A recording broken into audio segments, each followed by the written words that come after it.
श्रीमते भक्तिवेदांत स्वामीति नामिने।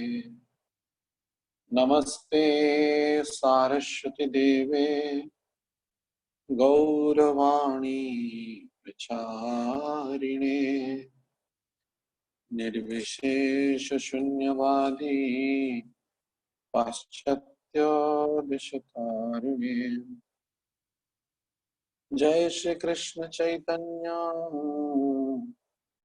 प्रभु नित्यानंद श्री अद्वैत गदाधर शिवासादि गौरभक्त वृंद।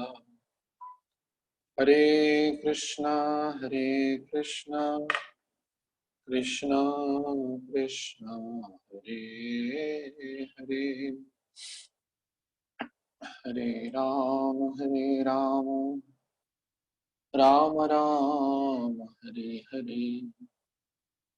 नीलाचल निवासाय नित्याय परमात्मने बलभद्र सुभद्राभ्यां जगन्नाथाय ते नमः। श्री जगन्नाथ बलदेव सुभद्रा महारानी की जय। रथ यात्रा महोत्सव की जय। श्री प्रभुपाद श्री गुरु महाराज समेत भक्तवृंद की जय। निताय गौर प्रेमानंदे हरि हरि बोल। हरे कृष्ण। समस्त भक्तों के चरण कमलों में नमस्कार दंडवत प्रणाम निवेदन करते सहित आराध्यतम शिक्षा गुरु श्रीमद गौरविंद महाराज, दीक्षा गुरु श्रीमद राधाविंद दास गोस्वामी महाराज, तो हम सभी के आदरणीय श्री प्रभुपाद जी के चरणों में भिक्षा मांगते हुए जगन्नाथ जी की कथाओं की चर्चा करने का प्रयास कर रहे हैं। हरे कृष्ण। तो जैसे कि रथ यात्रा महोत्सव आनंद से कल सम्मिलित हुआ। भगवान जगन्नाथ बलदेव सुभद्रा महारानी अपने गुंडीचा मंदिर पर पहुंच गए हैं, अर्थात मंदिर के प्रांगण में अभी रथारूढ़ है। अभी वे आड़प मंडप अर्थात जन्म वेदी में प्रवेश कर रहे हैं। आज सुबह मंगल आरती से लेकर वल्लभ भोग आदि सब रथ के ऊपर ही संगठित हुआ, तो वे अभी मंदिर जा रहे हैं आड़प मंडप। तो ऐसा विधि है, जिस दिन रथ पहुंचता है उसी दिन अगले दिन रथ में भगवान दर्शन देते हैं और दोपहर अपराह्न वेला में वैकालिक वेला में भगवान जाते हैं। तो रथ यात्रा की और जो विशेष जैसे कि चर्चा किया गया था, रथ यात्रा का जो कथा है उसके सहित हम कंटिन्यू करेंगे। रथ यात्रा के तत्वों के बारे में, रथ यात्रा के रहस्य के बारे में किंचित अवगत होने का हम प्रयास किए थे। तो विधि किस प्रकार से पालन होता है रथ यात्रा का, इस संबंध में आज अवगत होंगे। तो रथ यात्रा जैसे कि आप सभी को पता है आषाढ़ शुक्ल द्वितीया पर आता है, तो एक दिन पहले से ही उसकी पूर्व प्रस्तुति हो जाता है।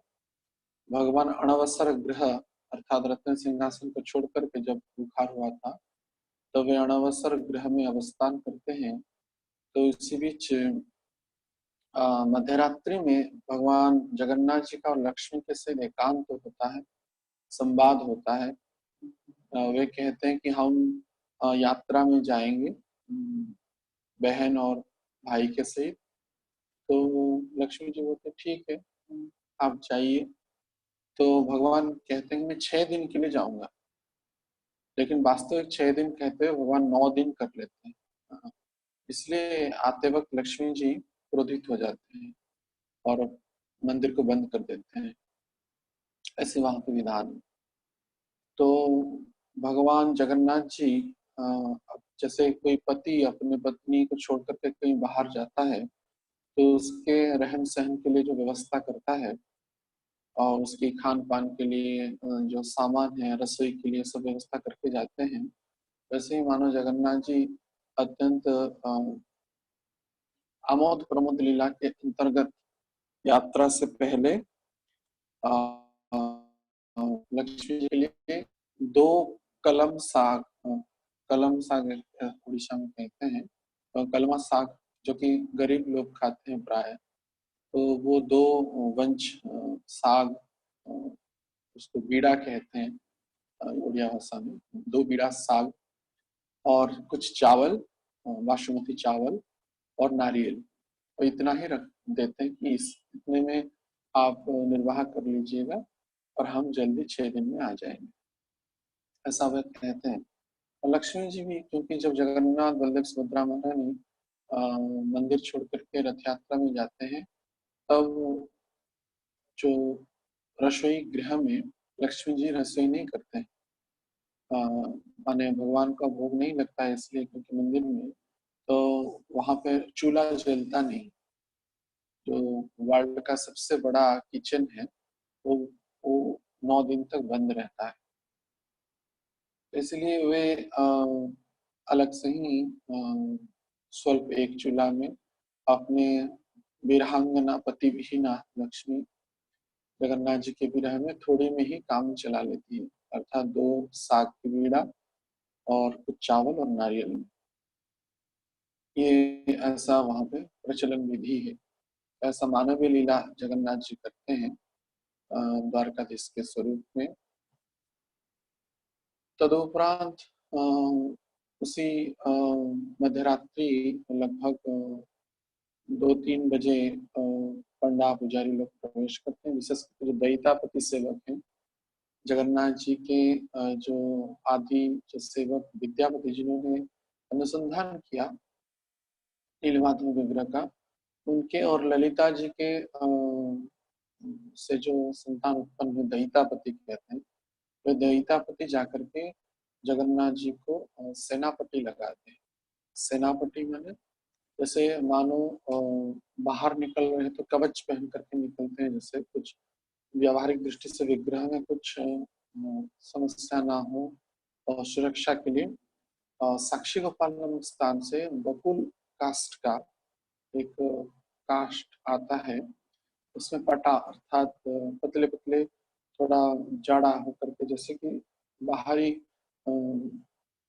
चोट से उनको सुरक्षा मिले, वे उनको आच्छादित करते हैं। हाथ में उसको बाहुटी कहते हैं, तो वो जो हाथ होता है उसमें बकुल काष्ठ का लकड़ी को लगाया जाता है और पट रज्जु से अर्थात रेशमी वस्त्र के कपड़े से उनको बांधा जाता है, जिससे बाहर से दिखे ना। और सर्वांग पीछे भी क्रॉस के जैसा प्लस चिन्ह जो है वैसा हाथ के दोनों तरफ और ऊपर टाहिया को, अर्थात जो भगवान पहाड़ी यात्रा के समय जो मुकुट लगाते हैं, जो टाहिया कहते हैं, फूल और पुष्प तुलसी से होता है, जो बांस के लहर से होता है, उसको भी बांधने के लिए उस अलग से उस डोर को व्यवस्था किया जाता है। तो इस प्रकार का जो क्रिया किया जाता है, मानव व्यवहारिक दृष्टि से उसको कवच के स्वरूप में माना जाए, इसलिए उसका नाम भी सेनापति है। जो सैनिक लोग जैसे युद्ध में जाने से पहले कवच पहनते हैं, जगन्नाथ जी, बलदेव जी, सुभद्रा जी, सुदर्शन जी को भी मानव कवच पहना जाता है और वो लकड़ी से वो आच्छादित कवच होता है। उसको अच्छे से रेशमी कोमल वस्त्र से बांध दिया जाता है, जिससे जगन्नाथ जी को कष्ट न लगे। इस प्रकार से सेनापति लगाते हैं। और रथ यात्रा के दिन आषाढ़ शुक्ल द्वितीया के दिन, क्योंकि यात्रा में जाने को है, तो लक्ष्मी जी जगन्नाथ जी के लिए खिचड़ी कर लेते हैं। तो रथ यात्रा के दिन जगन्नाथ जी को खिचड़ी लगता है, क्योंकि जल्दी जल्दी जाना है सुबह सुबह, तो जल्दी उठ जाते हैं। जैसे आप देखे होंगे थोड़ा किशोर अवस्था के आयु में जब बालक बालिका लोग कहीं कहाँ जाना है ट्रेन में फ्लाइट में, तो जल्दी उठकर बोलते चलते चलते चलते वो पहले रेडी हो जाते हैं। उनको यात्रा में जाने की बहुत ही उत्साह बना रहता है। वैसे ही भगवान के जो भगवान अपने भक्तों से मिलने के लिए अत्यंत उत्साह से, श्रद्धा से, प्रेम से वे प्रकट होकर के मानो जल्दी जल्दी खिचड़ी खाने के लिए कुछ जल्दी जल्दी खाने के लिए प्रस्तुत हो जाते हैं। लगभग 3 बजे, 3-3:30 बजे मंगल आरती हो जाता है जगन्नाथ जी का रथ यात्रा के दिन। मंगल आरती के बाद वो मंदिर के भाषा में कहते हैं मैलम, मैलम अर्थात रात्रि में जो बड़ा श्रृंगार वेश होते हैं, अर्थात फूलों का श्रृंगार जगन्नाथ जी बलदेव सुभद्रा जी होते हैं, उसको निकाला जाता है मंगल आरती के उपरांत। निकाल करके उसको उसी क्रिया को कहते हैं मैलम। उसका तड़प लागी, तड़प लागी मैंने जगन्नाथ जी गमछा पहनते हैं स्नान के लिए, तो वहां पे बिंब स्नान होते हैं। षोडशोपचार में उनका मंत्रोक्त स्नान किया जाता है। स्नान के उपरांत तुरंत ही बल्लभ भोग लगता है, जिस बल्लभ भोग में खिचड़ी लगती है। उस दिन लक्ष्मी जी जगन्नाथ जी के लिए खिचड़ी करते हैं, तो खिचड़ी का भोग लगता है और जगन्नाथ जी खिचड़ी खा करके तुरंत वहां से निकल पड़ते हैं अ,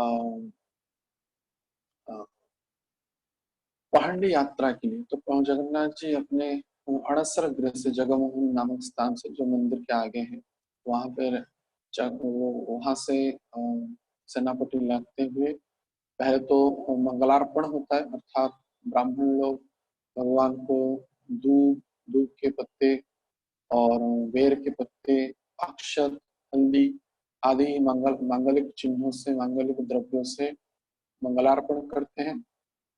उसके बाद वहां पे पति महापात्र नामक एक सेवक है, वो उनको पान लगाते हैं, क्योंकि यात्रा में जाने से पहले जैसे शुभ शुभ मांगलिक वस्तुओं को समर्पण के बाद जगन्नाथ जी को पान दिया, उसको बिड़िया पान कहते हैं, तो बिड़िया पान वे लगाते हैं। उसका कपूर की आरती जगन्नाथ जी बलदेव सुभद्रा जी को पति महापात्र नामक एक सेवक है, जो दैतापति के सॉरी विद्यापति के पुत्र वंशज हैं, वे आरती करते हैं।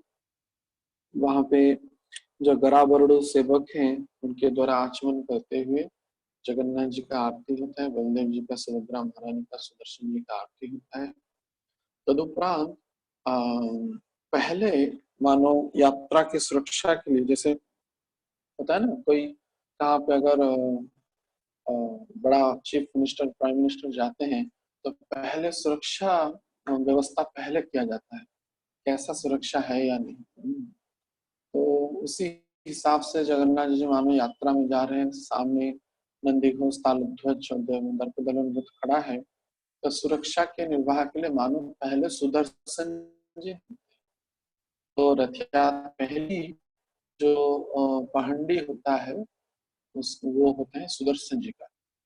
सुदर्शन जी की पहंडी को क्षिप्र पहंडी कहा जाता है। क्षिप्र अर्थात अत्यंत द्रुत गति में जल्दी जल्दी जाते हैं, सब निरीक्षण कर लेते हैं। पांचचक्र राज है तो उसको क्षिप्र पहंडी कहते हैं। उनको जमीन में नहीं रखा जाता, जैसे सुदर्शन कोई जमीन में नहीं, तो आसमान में घूमते रहते हैं, चक्र स्वरूप है। तो यद्यपि जगन्नाथ जी के माने सुदर्शन जो बड़ा विचित्र है, सर्वत्र विष्णु विग्रह में या अन्य कोई कृष्ण विग्रह में भी सुदर्शन जी चक्राकार के हैं, वृत्ताकार के हैं, लेकिन जगन्नाथ में स्तंभाकार का है, एक स्तंभ के आकृति में। इसके पीछे बड़ी दिव्य एक कथा है। एक बार जगन्नाथ जी सुदर्शन जी को कहे, क्योंकि सुदर्शन जी का बड़ा अहंकार हो गया था कि मैं ही समस्त असुरों का ग्राहका में वध किया, और गजोद्धार लीला में मगरमच्छ का वध किया, और लेकिन जस तो भगवान को हुआ। समस्त असुरों का मस्तक में काटा, लेकिन जस तो भगवान को मिला, भगवान ने मारा, वो चक्र ने तो काटा। तो ये समस्त इसी प्रकार का अहंकार होने के कारण जगन्नाथ जी उस अहंकार को नष्ट करने के लिए, क्योंकि भगवान गर्भगंजन नरहरि कहा जाता है, भगवान अहंकार को सहन नहीं करते कभी भी, इसलिए भगवान इस प्रकार का लीला करने के लिए कहे कि हे सुदर्शन, आप जाकर के हनुमान जी को बुला करके लाइए। और हनुमान जी उनके पुरुष वर्ष में मेरा स्मरण कर रहे, एक स्वरूप में वे हिमालय में विराजमान कर रहे हैं, और एक स्वरूप में जहां जहां पे कथा होता है वे विराजमान करते हैं। तो आप हनुमान जी को बुला लीजिए। तो सुदर्शन जी हनुमान जी को बुलाने के लिए गए। तो हनुमान जी बोले कि अच्छा, कौन बुला रहे हैं हमको? ना, नीलाद्रीनाथ आपको बुला रहे हैं, नीलकंदर के नाथ, जगतनाथ आपको बुला रहे हैं। तो हनुमान जी यद्यपि सर्वज्ञ हैं, लेकिन फिर वे आमोद प्रमोद के लिए और वे जान ले किस कारण से भगवान ये लीला कर रहे हैं, तो कहे कि कौन जगन्नाथ, कौन नीलाद्रीनाथ, कौन नीलकंठनाथ। तो सुदर्शन कहते हैं आपको पता नहीं ये कौन है? हाँ, नीलाद्रीनाथ। तो कहते नहीं, मुझे तो रघुनाथ के बारे में पता है, रघु के नाथ, मैंने रघुवंश के नाथ रघुनाथ, मेरे प्रभु रामचंद्र। अरे आपको पता नहीं, वही राम, वही कृष्ण के स्वरूप, अभिन्न स्वरूप जगन्नाथ जी ही है। तो ऐसे जब सुदर्शन जी कहे तो हनुमान जी कहते अच्छा अच्छा ठीक है, अच्छा अच्छा, कलयुगी में भगवान जगन्नाथ जी के स्वरूप में सेवा हो रहे हैं, अच्छा है। क्या हुआ? अब वे आपको बुला रहे हैं, बोले ठीक है मैं जाऊंगा। आप आप जाइए, लेकिन इतना जल्दी कैसे जा पाएंगे? आप मेरे ऊपर बैठ जाइए, सुदर्शन जी कहते हैं, और मैं आपको जल्दी पहुंचाऊंगा। नहीं नहीं कोई बात नहीं, आप जाइए, आप मैं चला जाऊंगा। तो उसके बाद सुदर्शन जी बोले ठीक है।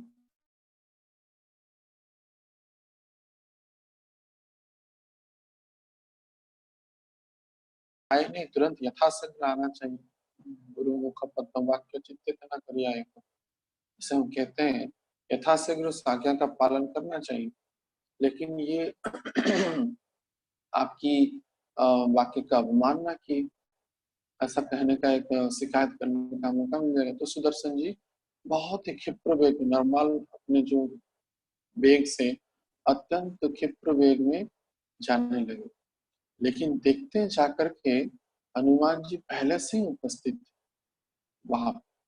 अर्थात हनुमान इतने वायु मने मनोजवं मारुततुल्य वेगम जितेन्द्रियं बुद्धिमतां वरिष्ठम वातात्मजं वानरयुद्धं मुख्यम श्री राम दूतम शरणम प्रपत्ति। मनोजवं मारुततुल्य वेगम, जिनका वेग मारुत वायु के जैसा, वायु पुत्र है, उनको कौन, उनकी वेग के आगे सुदर्शन भी कुछ है नहीं।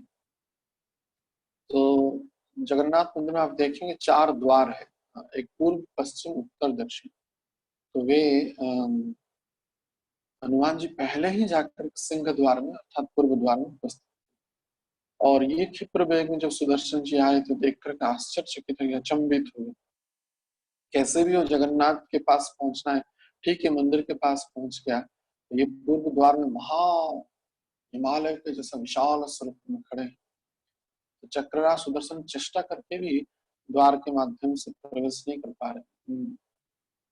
तो क्योंकि ऊपरी आकाश मार्ग से प्रवेश नहीं कर सकते, कोई द्वार में प्रवेश कर सकते, क्योंकि वो तो भगवान का गृह है। भगवान के गृह से ऊपरी ही नारायण कवच स्वतः ही फैला हुआ है।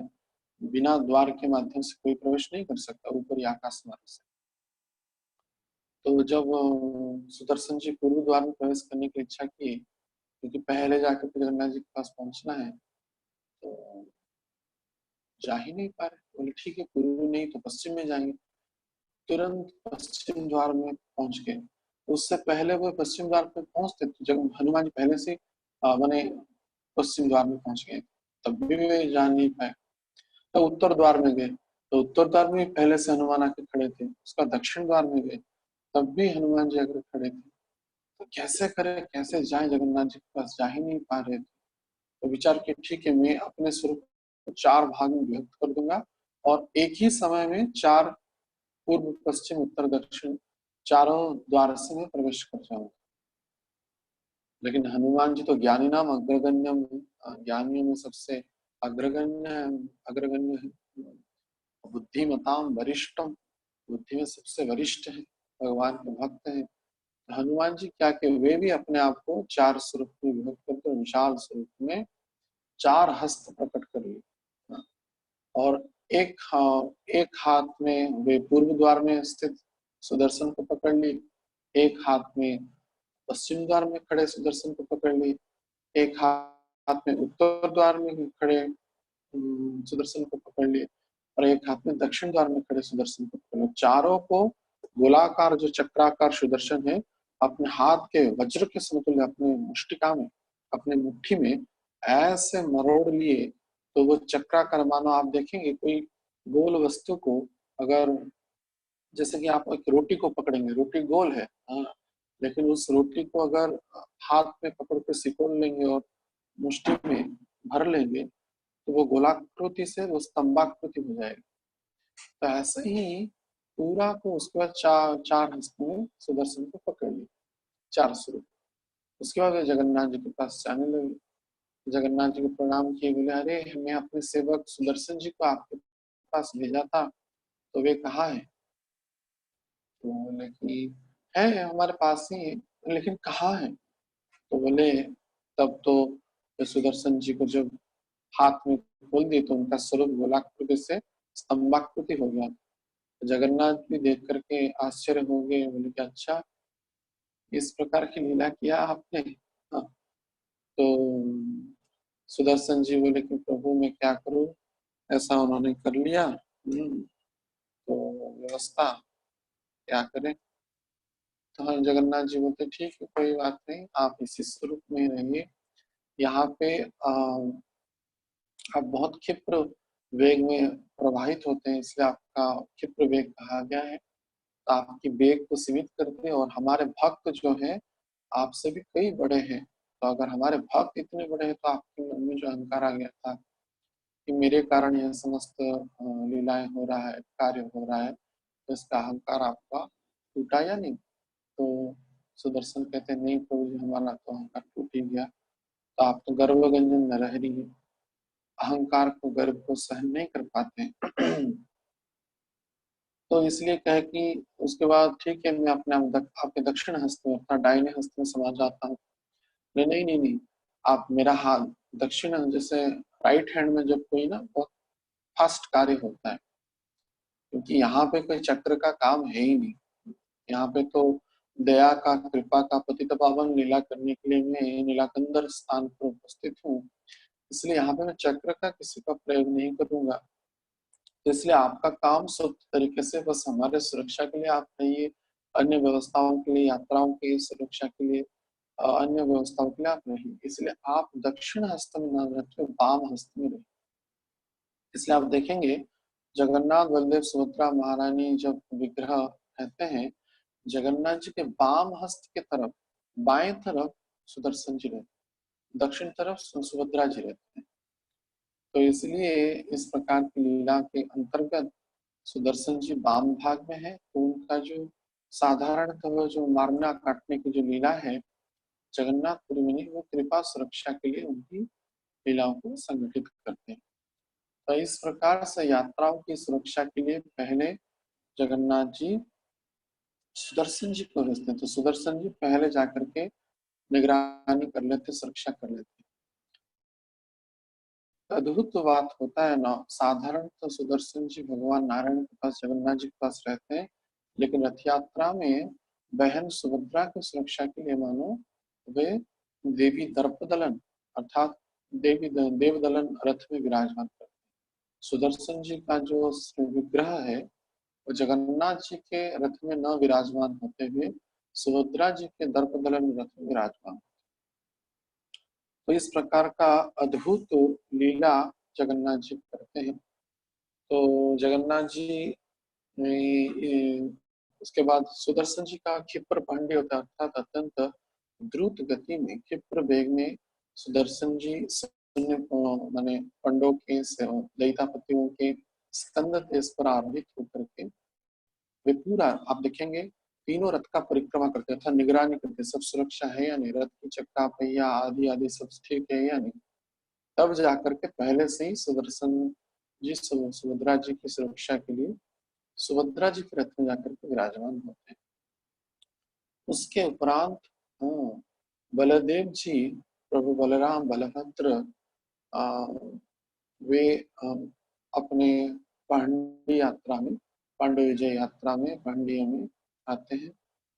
तो उनका पहंडी को दर्प पहंडी कहा गया, मैंने अत्यंत दर्प से, अहंकार से मतवाला होते हुए, अर्थात भक्तों के प्रति कृपा करने के लिए मानो वारुणी मद्य पान करके जैसे ब्रज लीला में वे किए थे, वैसे मत होकर के अत्यंत दर्प के स्वरूप में और अपने दम्भ में श्रीक्षेत्र मोड़ुमणि अर्थात श्रीमंदिर के आदि बड़े ठाकुर कहते हैं वहाँ पे, वे उसके रक्षी हैं। जितना भी लैंड है कागज जो है उनके नाम से नामित, नाम है श्री मंदिर अर्थात लक्ष्मी के नाम से नामित है। लेकिन जित लैंड पेपर है जो अर्थात भूमि का कागजात या आदि आदि जो रक्षी है, भंडार के रक्षी आदि आदि आदि, वे बलराम जी के नाम थे, क्योंकि बड़े ठाकुर हैं, आयु में बड़े हैं, अग्रज हैं, तो वे अत्यंत गर्व के सहित आते हैं पंडी में टाइया पहन के ही। जैसे वो ब्रजभावित तो है ही, लेकिन मतवाला हस्ती, श्वेत हस्ती के स्वरूप में मानो बलदेव जी आते हैं। तदुपरांत सुभद्रा जी आते हैं, तो सुभद्रा जी की पंडी को शून्य पंडी कहा गया है, क्योंकि वे महिला के स्वरूप में अर्थात जगत जननी माता के स्वरूप में है, तो उनको उनका जो स्पर्श है भूमि कर नहीं पाता है, इसलिए वो भी पंडों के स्कंद देश पर आरोहित होकर शून्य पुण्य अर्थात शून्य शून्य उनके पंडी होता है। लेकिन जगन्नाथ जी आप देखेंगे ऐसे जमीन पे रहते हुए ऐसे झूल झूल के आते हैं, इसलिए उनका पंडी को झूला पंडी कहा गया, ये झूल झूल के आते हैं। तो इस प्रकार से दिव्य भाव से जगन्नाथ जी, बलदेव जी, सुभद्रा महारानी रथारूढ़ होते हैं। तो जब जगन्नाथ जी सिंह द्वार में होते हुए आते हैं, भगवान का जब दारू विग्रह परिवर्तन होता है तो वो दारू उत्तर दिशा में प्रवेश करता है। जैसे कि हमने कहा सुदर्शन जी के लीला में हनुमान जी चारों तरफ आप देखेंगे जगन्नाथ मंदिर में चारों तरफ, पूर्व में, पश्चिम में, उत्तर में, दक्षिण में, चारों तरफ हनुमान जी का विग्रह है। तो जब हनुमान जी सुदर्शन जी को मरोड़ लिए और वे स्तंभाकृति हो गए, तो उत्तर द्वार में जगन्नाथ जी बोले आप उत्तर द्वार में सुरक्षा करिए और दक्षिण द्वार में आप जप करिए और पूर्व द्वार में आप भक्तों को स्वागत करिए और दक्षिण द्वार में आप दंड दीजिए जो दुष्ट है। उत्तर दक्षिण द्वार में, पश्चिम द्वार में दंड दीजिए। तो इस प्रकार के 4 स्वरूप में है। और हनुमान जी बोले कि मेरा तो 4 हाथ हो गया और 4 हाथ में मैं सुदर्शन जी को पकड़ लिया, तो मैं प्रसाद कैसे पाऊंगा आपका? तो जगन्नाथ जी बोले ठीक है, मैं और 2 हाथ देता हूँ। तो जगन्नाथ जी और 2 हाथ दिए, तो 6 हाथ, 4 2 6 हाथ हो गए। तो हनुमान जी बोले कि मैं तो प्रसाद पाऊंगा, लेकिन भक्तों को कैसे आशीर्वाद दूंगा और दुष्टों को भी कैसे दंड दूंगा अगर कोई दुष्ट विचार में आएगा? तो भगवान ने और भी 2 हाथ दे दिए। तो उत्तर द्वार में जो हनुमान जी है वे अष्टभुज स्वरूप में है। 4 हाथ में चक्र पकड़े हुए हैं, 2 हाथ जप कर रहे हैं, नाम माला कर रहे हैं, भक्ति करते हैं और भक्तों को भी अनुग्रहित करते हैं, और 2 हाथ में वे जगन्नाथ जी का महाप्रसाद पाते हैं। तो इस सिर्फ हनुमान जी है। लेकिन जगन्नाथ जी जब निकलते हैं या प्रवेश करते हैं, वे पूर्व द्वार से ही निकलते हैं या प्रवेश करते हैं, अर्थात सिंह द्वार से। तो पूर्व द्वार में अनुग्रहित करने के लिए जगन्नाथ जी के चरण रज को प्राप्त करने के लिए मानो जो 22 पहाच, तो 22 अर्थात 22 जो स्टेयर है, जो सीढ़ियां हैं, वो 22 योगिनी की स्वरूप है। तो उस 22 पहाच में अर्थात 22 सीढ़ियां हैं, वहां पे योगिनी अर्थात शिव जी के, जो पार्वती के अभिन्न अंश जो योगिनियां हैं, वे ही जगन्नाथ जी की कृपा को प्राप्त करने के लिए तथा भक्तों के चरण रज को प्राप्त करने के लिए अलग अलग जो जो दिव्य स्वरूप में वे विराजमान करते हैं। तो जैसे कि सिंह द्वार के वाम तरफ में वहां पे जो विश्वनाथ भगवान अर्थात शिव जी वहां पे विराजमान है, उस 22 भाज के रक्षी हैं सुरक्षा के लिए। शिव जी भी प्रणाम मुद्रा में मानो जगन्नाथ जी का स्वागत करते हैं यात्राओं में आने जाने के समय। और 22 पहाड़ में 22 योगिनियां पहले से ही मानो सीढ़ियों के स्वरूप में विराजमान होते हैं, जगन्नाथ जी का चरण रज को प्राप्त करके वे अनुग्रहित होते हैं। तो ऐसा बताया गया है जो निष्काम भाव से काम रहित विचार करते हुए 22 पहाड़ अर्थात 22 जो सीढ़ियां हैं उसमें चढ़ेगा और जगन्नाथ जी की दर्शन के लिए वो जित तीव्र लालसा रखते हैं निष्काम भाव से भक्ति के सूत्र में वे जब जगन्नाथ जी के दर्शन करने के लिए जाएंगे तो उन 22 योगिनियां जो होते हैं जीवन के हर एक जो पीड़ाएं हैं, कष्ट है, आदि भौतिक आदि दैविक आध्यात्मिक कष्ट है, उसका वे निवारण कर लेते हैं। ऐसा आशीर्वाद जगन्नाथ जी देते हैं। तो उन 22 योगिनियों का नाम इस शास्त्र में वर्णना किया गया है। जब हम प्रवेश करते हैं सिंह द्वार से, जो पहला जो सीढ़ी होता है उसका नाम है तिब्रा। तो पहले जो सीढ़ी है तो तिब्रा योगिनी जो है, ऐसे जो अनुग्रहित होती है जगन्नाथ जी की चरण रज से, चरण धूलि से, तो तिब्रा भी भक्तों का कष्ट निवारित करते हैं और अन्य अन्य कष्ट निवारण करते हैं, तीव्र भाव से उसको मोचन करने के। ऐसे अलग अलग योगिनियां हैं। जैसे दूसरा नंबर जो योगिनी है सीढ़ी के रूप में विराजमान है, उनका नाम है कुमुदवती। तीसरा है नंदा, चौथा है छंदोवती, पांचवा है दयावती, छठा है रंजिनी, सातवां है रतिका, अष्ट नंबर जो सीढ़ी है वो रौद्रा है, 9 नंबर क्रोधा है, 10 नंबर बद्रिका है, 11 नंबर प्रसारिणी है, 12 नंबर व्रति है, 13 नंबर मार्जिनी है, 14 नंबर ख्याति है, 15 नंबर रक्ता है, 16 नंबर संदीपनी है और 17 नंबर अजरासनी अजापनी है और 18 नंबर मदंती है, 19 नंबर रोहिणी है और 20 नंबर रम्या है, 21 नंबर उग्रा है और 22 नंबर क्षोभिणी है। इस प्रकार के 22 पहाज में अर्थात 22 सीढ़ियों में 22 योगिनी, शिव जी के पार्वती जी की योगिनी है, वे साक्षात रूप से विराजमान। तो वे अनुग्रहित होकर के जब भक्त लोग अनुकूल भाव से जगन्नाथ जी का दर्शन करके आते हैं तो उनका समस्त कष्टों को, दुखों को, आदि भौतिक आध्यात्मिक आदि क्लेश को वे नष्ट कर लेते हैं, पूर्ण रूप से नष्ट कर लेते हैं। और वहां पे एक विशेष, इसलिए 22 पहाड़ में 22 सीढ़ियों में वहां पे पितृपुरुष के लिए भी तर्पण होता है। आप देखे होंगे पंडे लोग बैठे रहते हैं, पितृपुरुष का तर्पण भी होता है वहां पे, और उसी रास्ते से ही जगन्नाथ जी आते हैं जाते हैं। तो इसलिए जगन्नाथ जी की चरण रज से वो द्वार, वो जो सीढ़ियां हैं अनुग्रहित हैं, उस योगिनियां अनुग्रहित हैं, इसलिए उसको समस्त तीर्थों का सार भी कहा गया है। इस प्रकार से जगन्नाथ जी, बलदेव, सुभद्रा, सुदर्शन जी आषाढ़ से त्यागी में रथारूढ़ होते हैं। तो रथारूढ़ होने से पहले ही रथ की प्रतिष्ठा होती है। प्रतिष्ठा मंडप से याज्ञिक जो पुरोहित हैं वे रथ की प्रतिष्ठा करते हैं। रथ तो पूर्व प्रस्तुति होकर के दक्षिणाभिमुख होकर के रहता है सिंह द्वार के निकट, लेकिन उसमें कलश जो होते हैं ऊपर जो, तो प्रतिष्ठा नहीं होता है। तो उसी दिन या एक दिन पहले या उसी दिन रथ यात्रा के दिन प्रतिष्ठा होती है। उसमें ध्वजा लगता है और ध्वजाओं में कपिध्वज लगता है। उस कपि अर्थात हनुमान जी विराजमान होते हैं।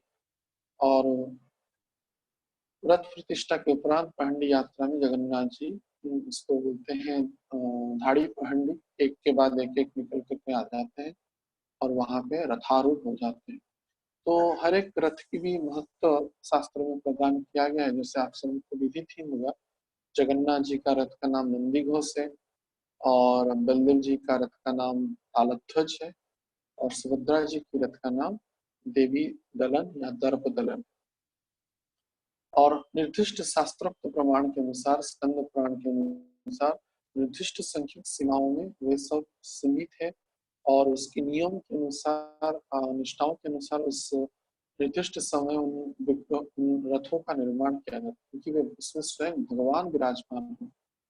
तो नंदीघोष रथ की जो जैसे कि उच्चता है लगभग 13.5 मीटर है और उसमें 832 काष्ठ लकड़ियां लगती हैं, निर्दिष्ट, एक ज्यादा नहीं एक कम नहीं, 832 उसमें लकड़ियां लगती है। और वो चक्के भी उसके अर्थात जो पहिए हैं वो 16 होते हैं। और जो रथ की जो आच्छादन करने के लिए जो कपड़ा व्यवहृत होता है, लाल और पीला रंग की कपड़ा व्यवहृत होता है उसमें, नंदीघोष के रथ में। और उस रथ के जो द्वारपाल है वो गरुड़ जी है, और जय विजय भी सामने रहते हैं।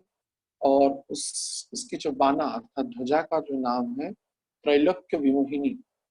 तो और तीन अर्थात सत्वरजतम का प्रतीक होता है, और वो बाना अर्थात ध्वजाएं रहती है रथ के ऊपर, जो कि त्रैलोक्य मोहिनी नाम से नामित है। और उस रथ का जो रस्सी है, जिस रस्सी से रथ को खींचा जाता है, उसका नाम है शंखचूड़ा। शंखचूड़ असुर जब भगवान बद्ध किए, इसीलिए उन्होंने प्रार्थना किया कि मैं तो आपकी कृपा से मैं अत्यंत उन्नत गति को प्राप्त किया, लेकिन आप कृपा करिए, जब भी आपकी रथ खींचा जाएगा मैं ही साक्षात स्वरूप में आपकी वो सेवा को प्राप्त करूंगा। तो रथ को खींचने के लिए जो रस्सी व्यवहृत होते हैं नंदी घोष रथ के लिए, उस रस्सी का नाम है शंखचूड़ा। इस प्रकार की नंदी घोष रथ का विवरण है। उसमें भी निर्दिष्ट संख्यक के पार्श्व देवताएं रहते हैं, और ऋषियां रहते हैं, मुनियां रहते हैं, गंधर्व नारियां रहते हैं नृत्य गान करने के लिए। आगे महारी सेवक नृत्य करके, ओडिसी नृत्य करके चलते हैं, और जागतिक ब्राह्मण, वैदिक ब्राह्मण भगवान की स्तुतियां मंगलार्पण करके ही चलते हैं। वैसे ही इस प्रकार की नंदी घोष की सेवा शोभा होती है, जिसमें जगन्नाथ जी विराजमान करते हैं। वैसे ही जो बलदेव जी जिस रथ में विराजमान करते हैं, उस रथ का नाम है तालध्वज। तो तालध्वज रथ की जो उच्चता है 13.2 मीटर है, 13.2 मीटर है, और उसमें 14 पहिए होते हैं, और उसमें निर्दिष्ट संख्या के 763 इसमें काष्ठ की संख्या होती है। उतनी ही काष्ठ में तालध्वज रथ का निर्माण होता है, और उस रथ को आच्छादित करने के लिए लाल और हरा या नीला, जो जिसको थोड़ा इस रथ नीला भी दिखता है, उस रंग के कपड़े से तालध्वज रथ को आच्छादित किया जाता है। और उस रथ के जो द्वारपाल वासुदेव होते हैं और जो ध्वजा का जो नाम उनानी होता है, तालध्वज रथ की जो ध्वजा है, जो बाना या पताका भी कहते हैं, उसका नाम उनानी है। और उनकी जो रस्सी है, तालध्वज रथ की जो रस्सी है, तो स्वयं वासुकी जो पाताल में विराजमान करते हैं, वासुकी नाग ही वे रस्सी के रूप में व्यवहृत होते हैं। तो वासुकी ने अनुरोध किया था कि हे भगवान, हे बलदेव, आप मेरे प्रभु में मूल संकर्षण है, तो इसलिए आपकी रथ जब खींचा जाएगा, आप कृपया मुझको उस सेवा में नियुक्त कराइएगा।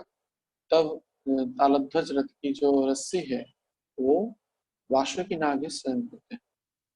वैसे सुभद्रा जी का जो रथ है दर्प दलन है या देवी दलन है, उसकी भी रथ की जो पहिया चक्का है वो 12 होते हैं, और 593 निर्दिष्ट संख्यक लकड़ियों में देवी दर्पदलन की रथ निर्मित होती है। और दर्पदलन रथ की उच्चता 12.9 मीटर है, अर्थात 12.9 मीटर है। और रथ की जो कपड़ा है जिससे आच्छादित किया जाता है, वो लाल और काला रंग का होता है। और उनकी जो द्वारपाल है, देवी दर्पदलन रथ की जो द्वारपालिका है, वह जय दुर्गा देवी है।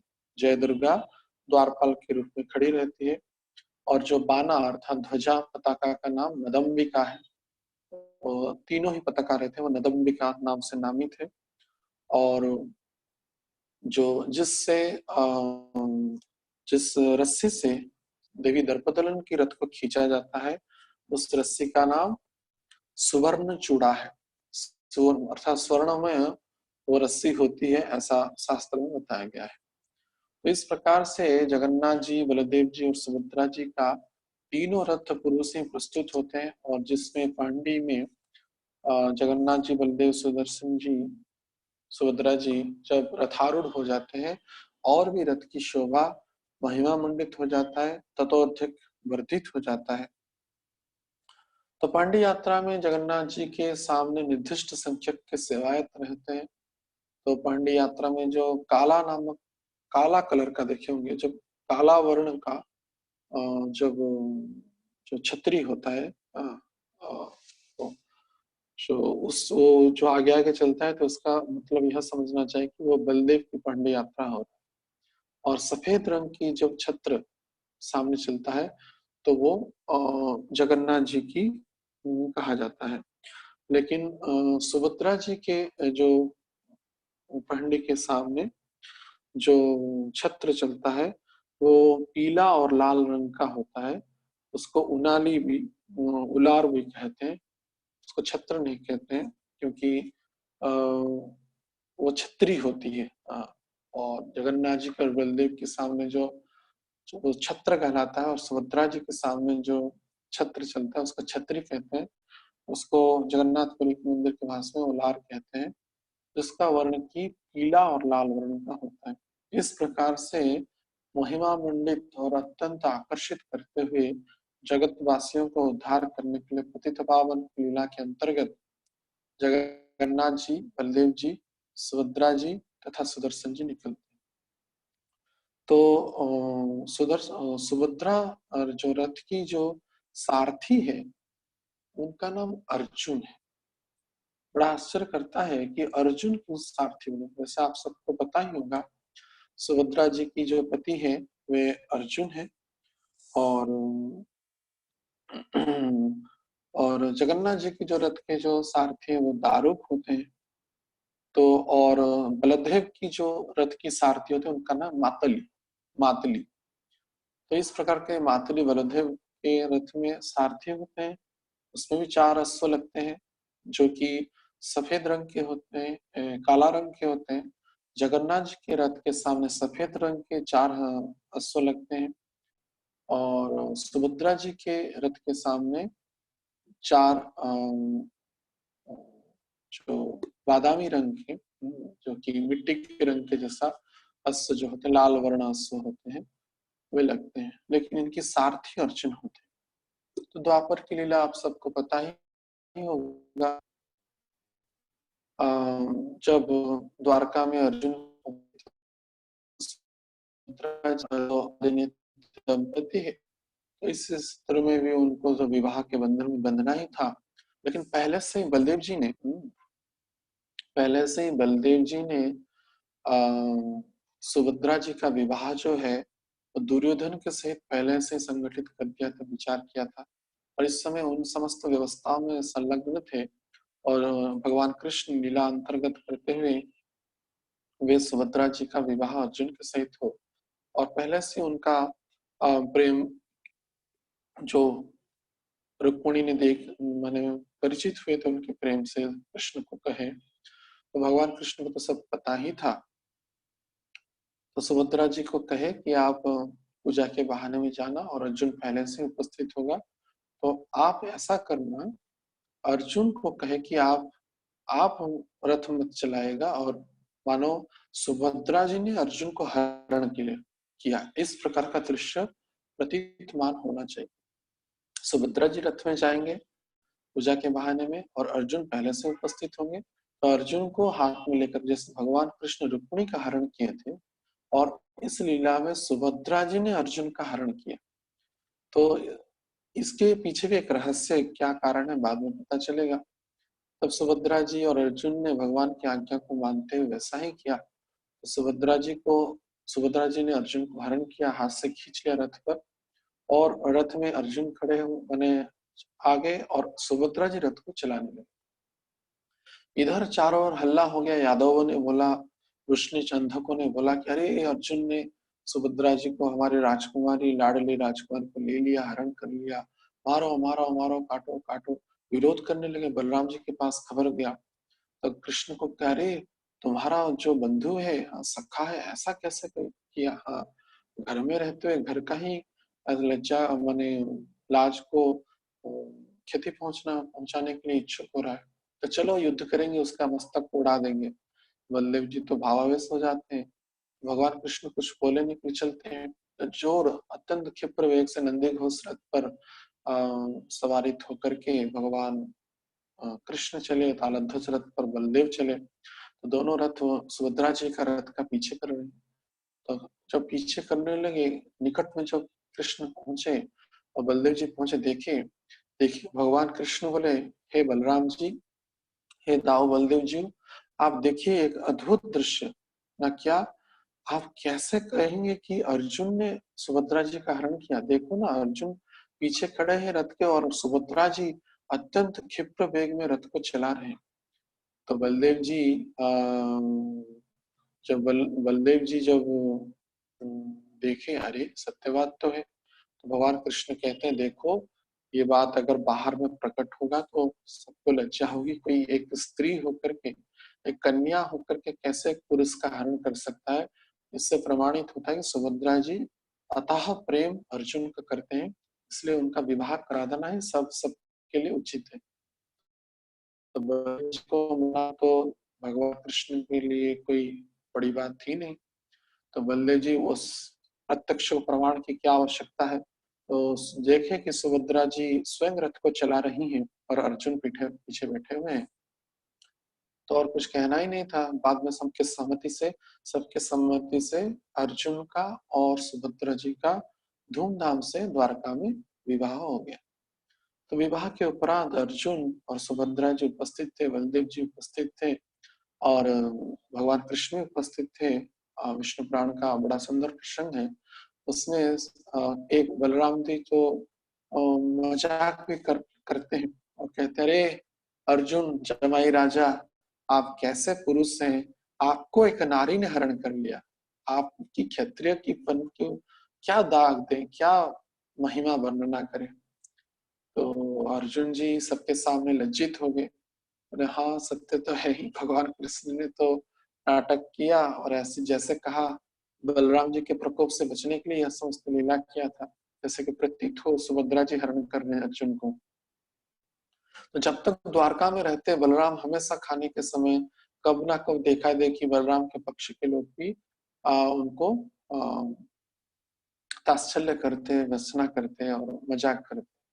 तो अर्जुन जी जाते वक्त सुभद्रा जी थे और कृष्ण थे, बोले कि अब से जब भी सुभद्रा जी का रथ चलेगा, सुभद्रा जी नहीं चलाएंगे, आप कृपा करके मुझे अवसर दीजिएगा, मैं उस रथ को चलाऊंगा, सारथी होऊंगा और सुभद्रा जी आराम से बैठेंगे। तो भगवान कहे, कोई बात नहीं, यदि यह तो लीला अनादि नित्य लीला के स्वरूप में नीलकंदर नीलाद्रि पर्वत पर जब हम रथ यात्रा में निकलेंगे, सुभद्रा जी जिस ब्रज दर्शन से वंचित थी, ब्रज के लीलाओं में उपस्थित थी नहीं, तो उन सुभद्रा जी को भी ब्रज के ओर ले चलेंगे। द्वारका रूपी जगन्नाथ मंदिर से सुंदरांचल रूपी गुंडीचा मंदिर पर जब रथ जाएगा, तो उस रथ पर जब सुभद्रा जी आरोहित होंगी, तो उस रथ के सारथी आप बनना और आपकी मन में जो भी अभिलाषा थी, इच्छाएं थी रथ को चलाने की, और यह जो ताश्चल्य बलराम जी कर रहे हैं, वह सब भूमिका समाप्त हो जाएगी। तो इस लीला के अंतर्गत सुभद्रा जी की रथ की जो सारथी होते हैं स्वयं उनके पति अर्थात अर्जुन जी होते हैं। तो इस प्रकार से जगन्नाथ जी, बलदेव जी और सुभद्रा महारानी अत्यंत कृपा करके सुदर्शन जी के सहित और रथ में भगवान बलदेव के पास राम और कृष्ण अर्थात कृष्ण बलराम चलंती विग्रह विजय विग्रह के रूप में विराजमान होते हैं और जगन्नाथ जी के पास स्वयं मदन मोहन जी विराजमान होते हैं चलंती विग्रह के सहित। तो उसके उपरांत रथ यात्रा के क्रम में जगन्नाथ जी जब आते हैं, तो क्योंकि सेनापति वेश से उनका वेश होता है अर्थात श्रृंगार किया जाता है और पुष्पों से अधर जो नाकचना नौथ से, मस्तक के मस्तक हार से और हस्त में अनेक प्रकार के हार से, फूल से, तुलसी से सज्जित होते हैं। उसके उपरांत इंद्रद्युम्न महाराज के जो वंशज वे आकर के स्थापना करते हैं और छेरा पहरा अर्थात वे सोने की झाड़ू से जगन्नाथ जी पहले तो बलदेव जी की रथ की छेरा पहरा अर्थात झाड़ू करते हैं, उसके बाद जगन्नाथ जी की करते हैं, उसके बाद सुभद्रा जी का करते हैं, उसके बाद जो घोड़े होते हैं, बलदेव के 4 घोड़े, सुभद्रा जी के 4 घोड़े और जगन्नाथ जी के 4 घोड़े, वे लोग रथ से संयुक्त होते हैं और सारथी अर्थात दारुक जो होते हैं नंदी को रथ को चलने के लिए घोड़ाओं को आज्ञा देते हैं तो चलते हैं। और सुभद्रा जी के रथ में अर्जुन जी घोड़ों को आज्ञा देते हैं तो रथ चलता है, और बलदेव जी के रथ में मातली जो है वे रथ को चलने के लिए आज्ञा देते। तो पहले रथ जो चलता है, पहले बलदेव जी के रथ चलता है, तालध्वज रथ चलता है, तदुपरांत देवी सुभद्रा जी का रथ दर्पदलन चलता है, और अंतिम में जगन्नाथ जी भक्तों के सहित आनंद प्रमोद करते हुए वे नंदीघोष रथ चलता है। इस प्रकार से वे गुंडीचा मंदिर में प्रवेश करते हैं। यद्यपि नियम तो है कि एक ही दिन में तीनों रथ चले, लेकिन बहुत भीड़ होता है वहां पे अन्य अन्य भक्तों की, क्योंकि भगवान तो भक्त वत्सल है, कोई अगर भक्त आया नहीं, रथ को खींचा नहीं है, तो जगन्नाथ जी प्रायतः रुक जाते हैं। लेकिन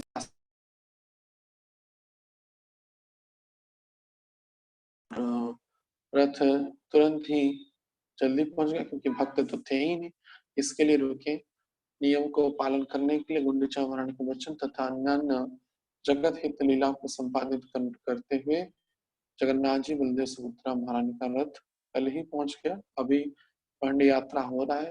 हाड़ापू मंडप में जन्म वेदी में जगन्नाथ बलदेव और सुभद्रा महारानी प्रवेश करेंगे, और वहां पे कल से हड़प भोग अर्थात अर्ण का भोग लगेगा। अर्थात रथ यात्रा के दिन पूरा दिन भर कोई भी चावल का भोग लगता नहीं रथ के ऊपर। जो खिचड़ी खा करके जगन्नाथ जी बलदेव जी सुभद्रा जी निकलते हैं, और खिचड़ी के बाद पड़ा अर्थात शरबत, फल, चकड़ा अर्थात जो खई होता है, अलग से एक चावल से वो उसको चावल नहीं कहते, जो उसको हिंदी में क्या कहते हैं मुझे समझ में नहीं आ रहा है, लेकिन जैसे कि मूढ़ी होता है और एक होता है खई कहते हैं हमारे उड़िया में, तो वो होता है, उसको पानी में डाल करके उसमें मीठा डाल करके छेना डाल करके उसको उसमें पाक किया जाता है, नारियल डाल करके जायफल और नारियल आदि सुनिष्ट वस्तु मिला करके, और अन्य अनेक प्रकार का फल लगता है, और पंक्ति भोग कहते हैं उसको, पंक्ति भोग लगता है।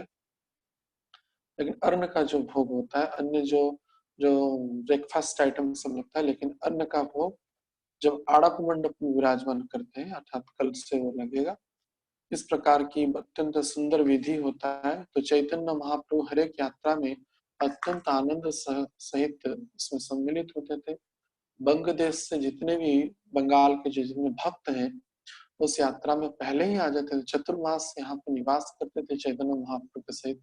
नित्यानंद प्रभु, अद्वैताचार्य, सभी महाप्रभु के भक्त, शिवानंद से अन्य जितने भी यहाँ भक्तेश्वर पंडित, समस्त भक्तों के सहित चैतन्य महाप्रभु अत्यंत आनंद सहिकार सहित मानो जगन्नाथ जी के रथ को खींचते हुए द्वारका से या कुरुक्षेत्र से वे मानो सुंदरांचल रूपी वृंदावन रूपी गुंडीचा मंदिर को ले जाते थे। इस प्रकार का दिव्य जगन्नाथ जी की रथ यात्रा जगत पावन लीला करते हुए जगन्नाथ जी साल में एक बार अपने मंदिर से निकलते हैं और वृंदावन में पदार्पण करते हैं। तो ऐसे जगन्नाथ जी के चरणों में हम बार बार प्रार्थना करते हैं, वे भक्तों को दया करे, कृपा करे, और उनकी कृपा कटाक्ष के द्वारा हमारे नयन के पथ के वे पथिक बने।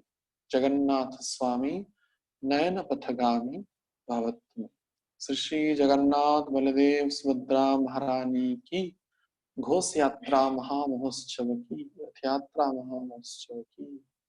निताय गौर प्रेमानंदे हरि हरि बोल। हरे कृष्ण। किसी का अगर कोई प्रश्न है तो पूछ सकते हैं।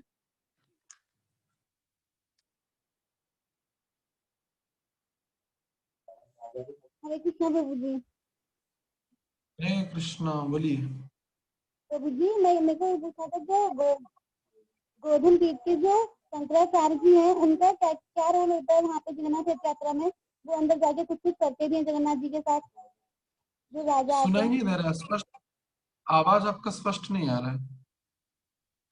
हरे कृष्णा प्रभु जी, धन्यवाद प्रणाम। हाँ बोलिए, प्रभु जी, वो जोर से जो बोलिए। गोवर्धन पीठ के जो शंकराचार्य जी हैं, तो वो हाँ क्या हाँ हाँ।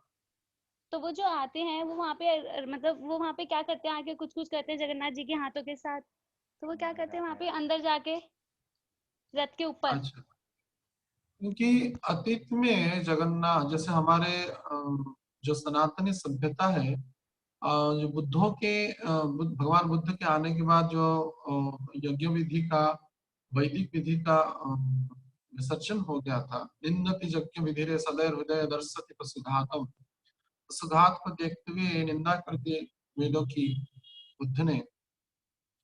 तो पुनः सनातन परंपरा को उत्थापन करने के लिए भगवान की आज्ञा से शंकराचार्य प्रकट हुए। जैसे पद्म पुराण में वाक्य है, मायावादम असत शास्त्रम प्रच्छन्नम बोधमुच्यते मैव विदित देवी कलौ ब्राह्मणम मुक्तिना। तो मैं असत शास्त्र का प्रमाणित करूंगा, लेकिन वेदों को मैं स्थापना करने के लिए ब्राह्मण मूर्ति में प्रकट होगा। शंकराचार्य का बहुत ही अवदान है सनातन धर्म के प्रति। उन्होंने वेद का पुनः स्थापना किया। यद्यपि वे शारीरिक भाष्य दिए, लेकिन उस समय वही आवश्यक था। और देश के अर्थात भारतवर्ष के 4 दिशाओं में 4 मठ की स्थापना उन्होंने किया। उत्तर में बद्रिकाश्रम के निकट जोशी मठ, दक्षिण में श्रृंगेरी मठ, और पश्चिम में द्वारका में शारदा मठ, और जगन्नाथपुरी में गोवर्धन मठ स्थापित किए। 4 मठ का स्थापना किया और बाद में उस 4 शिष्य को रखा। तो कालांतर में बुद्धों के द्वारा जब भी कुछ समय जगन्नाथ मंदिर में बुद्ध प्रणाली से सेवा होना था, विघ्न नहीं थे, तो पाताली हो गए थे यवनों के आक्रमण के कारण। तो वो शंकराचार्य के द्वारा पुनः उनकी प्रचेष्टा से पुनः वे रत्न सिंहासन पर स्थापित हुए।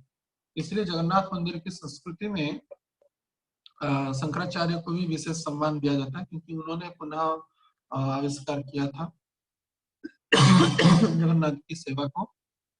तो इसलिए शंकराचार्य को विशेष सम्मान देने के लिए, अर्थात गजपति महाराज से पहले शंकराचार्य आते हैं और उनका दर्शन करते हैं, और उनकी जो प्रसाद वे कुछ ऑफर करते हैं, फल फूल आदि, और उनको भी प्रसादी माला के रूप में, सम्मान के रूप में जो पुजारी लोग उनको माला करते हैं, और विशेष कुछ और प्रक्रिया नहीं होती है।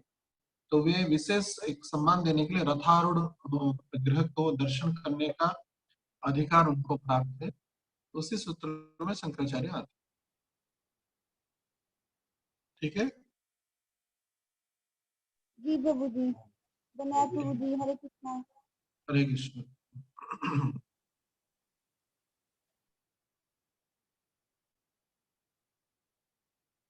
और किसका है प्रश्न? नहीं तो फिर आप करें।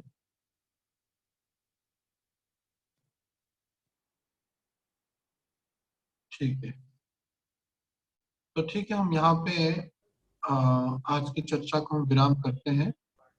तो जगन्नाथ जी के चरणों में, समस्त वैष्णव के चरणों में अनंत करोड़ दंडवत प्रणाम निवेदन करते हुए सभी प्रेम से भगवान का नाम ले। हरे कृष्णा कृष्णा कृष्णा हरे हरे, हरे राम हरे राम हरे राम। प्रभु की जय। बलदेव सुभद्रा महारानी की जय रथ यात्रा महामहोत्सव जय भक्त वृंद की जय। ताई गौर प्रेमानंदे हरि हरि हरी हरि। हरे कृष्णा। हरे कृष्णा प्रभु जी प्रणाम। हरे कृष्णा। हरे कृष्णा। मैं सभी भक्तों से प्रार्थना करूंगा कि प्रभु जी द्वारा जितनी भी बहुत ही सुंदर जगन्नाथ जी की कथा हुई, सारा कथा यूट्यूब पे अपलोड है, तो आप लोग देख सकते हैं और अपने मित्र को, अपने जाने वालों को भी शेयर कर सकते हैं, जिससे सभी लोग कथा का आनंद ले सकें।